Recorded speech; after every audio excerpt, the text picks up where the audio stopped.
JANZZ.technology, the podcast. Hi everyone, welcome to a new episode, Securing the Future. I'm your host, Laura Flamarich, and today we are talking with Elizabeth Alessandro, the Chief Information Security Officer at JANZZ.technology. Elizabeth, thanks for being here. Thank you, Laura. I'm really glad to be here. I think security is such an important topic, and I am very happy to share whatever insights I can. And I am looking forward to the conversation. Let's start then. So, basics first. The family of ISO 27000 sounds complex. For listeners who might be unfamiliar, can you break it down? Absolutely. So, the ISO 27000 family, this is a series of standards. And what do these standards manage? Well, they manage information security. So, at its core, it's about helping organizations to protect their sensitive information.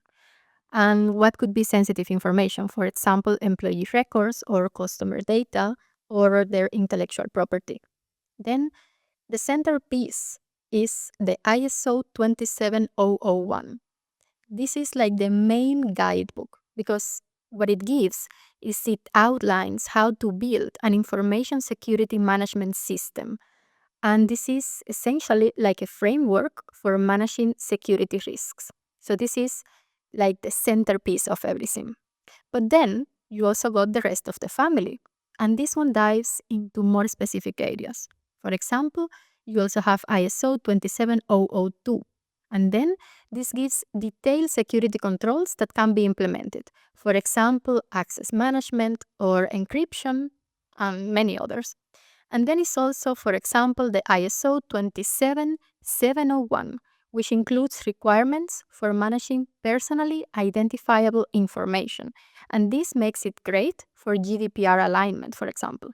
So I like to describe the family of ISO 27000 like a toolbox. So depending on your organization's needs, you pick the tools that fit best. Oh, I see. That clears up a bit, Elizabeth. Thanks for breaking it down. So I'm happy to be your ISO interpreter, Laura.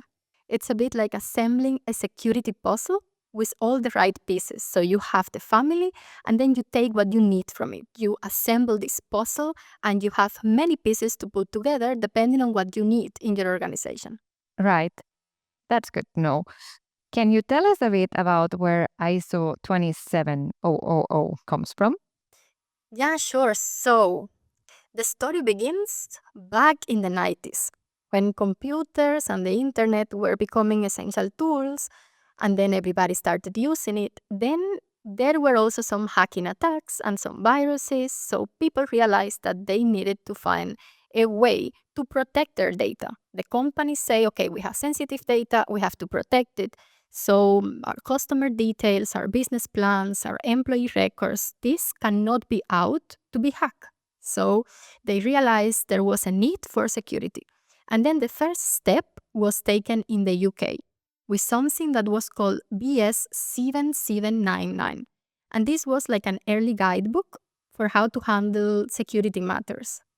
And then people liked it so much that it went global, and ISO updated it and turned it into ISO 27001. From there, it expanded into a full family of standards, and they cover everything from risk management to cloud security, so everything that had to do with security. And the idea was simple. Security isn't a one-size-fits-all approach. So they created a suite, it's like a suite of tools to handle different challenges. So every company can adapt according to their needs, to what they want, and over the years, it's been revised to keep up with new threats and new technologies. Wow, that was really a lot to take in, but now I think I understand it much better. So, what happens if a company doesn't have a robust security measures in place? Well, the risks of not having security measures in a company right now, this can be catastrophic, both financially and operationally. I can imagine. Could you share some real world examples of what happens when companies don't take security seriously? Yes, so one example, it could be the Equifax data breach in 2017. What happened was that hackers stole the personal information of over 140 million people. Okay, wait a moment. Yeah. Over 140 million people? That's the equivalent to about 16 times the population of Switzerland. Yes, it's mind-blowing, isn't it?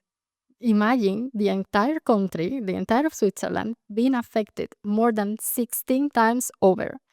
And this is not just numbers. This is millions of real people, their identities and their trust, their data. Wow. And what was the issue? So it happened because of a known software vulnerability that they had. And this vulnerability was not patched in time.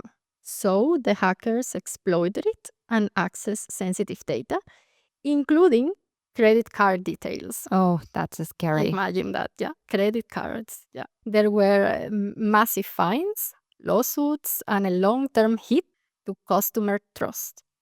So this is a classic example of how a small vulnerability in a system can lead to a huge disaster. Yeah, I see. I mean, it's really shocking how often basic security measures are overlooked. Yeah, absolutely. And another big example is the ransomware attack that happened on the Colonial Pipeline this was 2021. So a single compromised password, this was a password, and this allowed attackers to deploy ransomware. And it forced the company to shut down operations for 6 complete days. And this led to widespread fuel shortages, panic buying, and a major disruption in supply chains. Oh, wow. Apologizes for my ignorance, but what exactly is a ransomware? So no worries, Laura. In simple terms, ransomware is a type of malicious software. This is like if you are like in a digital hostage situation. So what it does is that it locks up a company's data or systems and makes them completely unusable. And then the hackers that do the attack, they usually demand money to unlock everything, and they usually want cryptocurrency. Okay, that sounds much clearer. I imagine robust security measures could have helped there. Yes, it's about anticipating vulnerabilities and being proactive rather than reactive. It's incredible. And all because of just one weak link, and it can disrupt an entire system. It really is. Should I continue? There are many examples. It has also happened here in Switzerland. Oh, please, go ahead. So, a recent example of a significant cybersecurity incident in Switzerland involved a company that provides software to Swiss government bodies, including the federal police and the customs department. And this was also a ransomware attack. And this incident raised concerns because it potentially affected critical governmental operations. So this was very big. And another example was the British Airways, which was fined, I believe, around 20 million under GDPR because they failed to secure customer payment data. So the hackers inserted malicious scripts into their website and their app, and then they redirect the payments to a fraudulent server. So imagine redirecting payments. Yeah, I mean, This is big. this is something you would never buy again because, yeah, of course, you lose all the trust. And was there a major attack on Sony Pictures a while ago? Yes, Sony, yes, that also happened. Sony is very big. And what happened was that the hackers, they breached into the Sony's system and they steal sensitive emails, also employee data, and they even stole unreleased films. So imagine that from Sony. Wow. So, Elizabeth, JANZZ.technology got recently certified with the standard ISO 27001. Why was this so important? Yes, this was a very big step. And at JANZZ.technology, what happens is that we deal with a massive amount of data. And this is different data, so multilingual job descriptions or skill data or data from our customers. And it is really, really a lot of data. And we have to secure it. So we are also working with governments, with private organizations worldwide. We want to show that we are serious about security. And then to achieve this certification, the ISO 27001 certification, this means that JANZZ has established, implemented, and maintained a robust information security management system. This means a lot.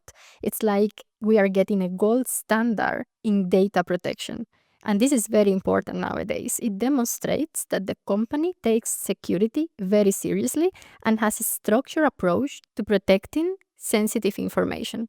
It also shows that we are committed to continuous improvement because the certification isn't one time and that's it. No, the companies are audited regularly to ensure that they keep up with changing threats, with that we are still compliant, etc. So this is a long path and we are on it very proudly. Wow.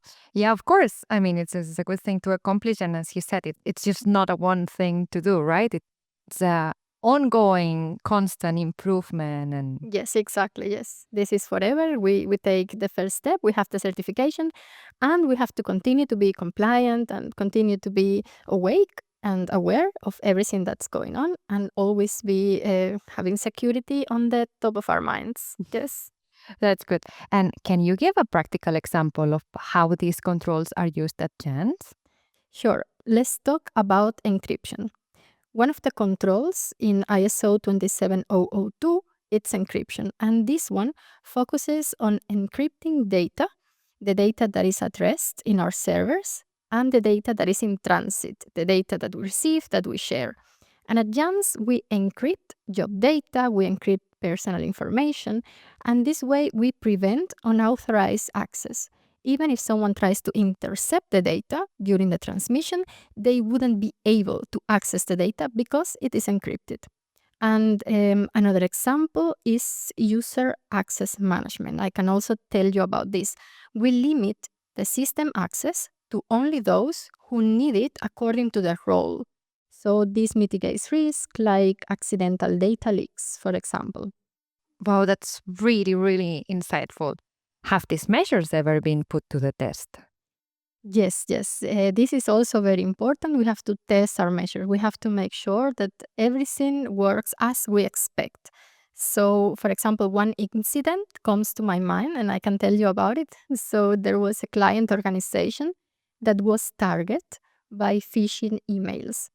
And because of our controls and because of our security that we had implemented and tested, so we include, for example, email filtering and multi-factor authentication.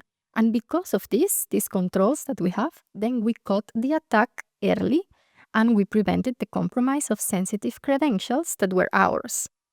It's great to hear that protective measures like those can make such a difference. We have transitioned our main communication channels to safer and more private tools for communication and for collaboration. So now our communications are safer. And these tools are managed within our own secure networks. And this way we can ensure that we have an enhanced protection when we interact with both our customers and also our colleagues. This way we prevent most or many such threats in the future. That's impressive. It really highlights how preparation pays off. Exactly. Cybersecurity is a lot like health. So it's better to prevent the illness than to cure it. I like that analogy. Before we wrap up, Elizabeth, what advice would you give to other organizations? I would say you can start by conducting a risk assessment. So to know what are the risks in your organization because every company is different. And then understand what's at stake. And of course, then you have to prioritize your controls based on the highest risks, also based on your budget, of course. And something very important is that you should never underestimate the importance of employee training because most breaches start with human error. So awareness is the key. That's such a valuable advice. Elizabeth, thank you so much for sharing your insights and showing us how standards like ISO 27000 can make a real difference. My pleasure, Laura. Thanks a lot for having me. That's a wrap for today. So remember, security isn't just about technology, it's about creating a culture of awareness. Thank you for listening and goodbye.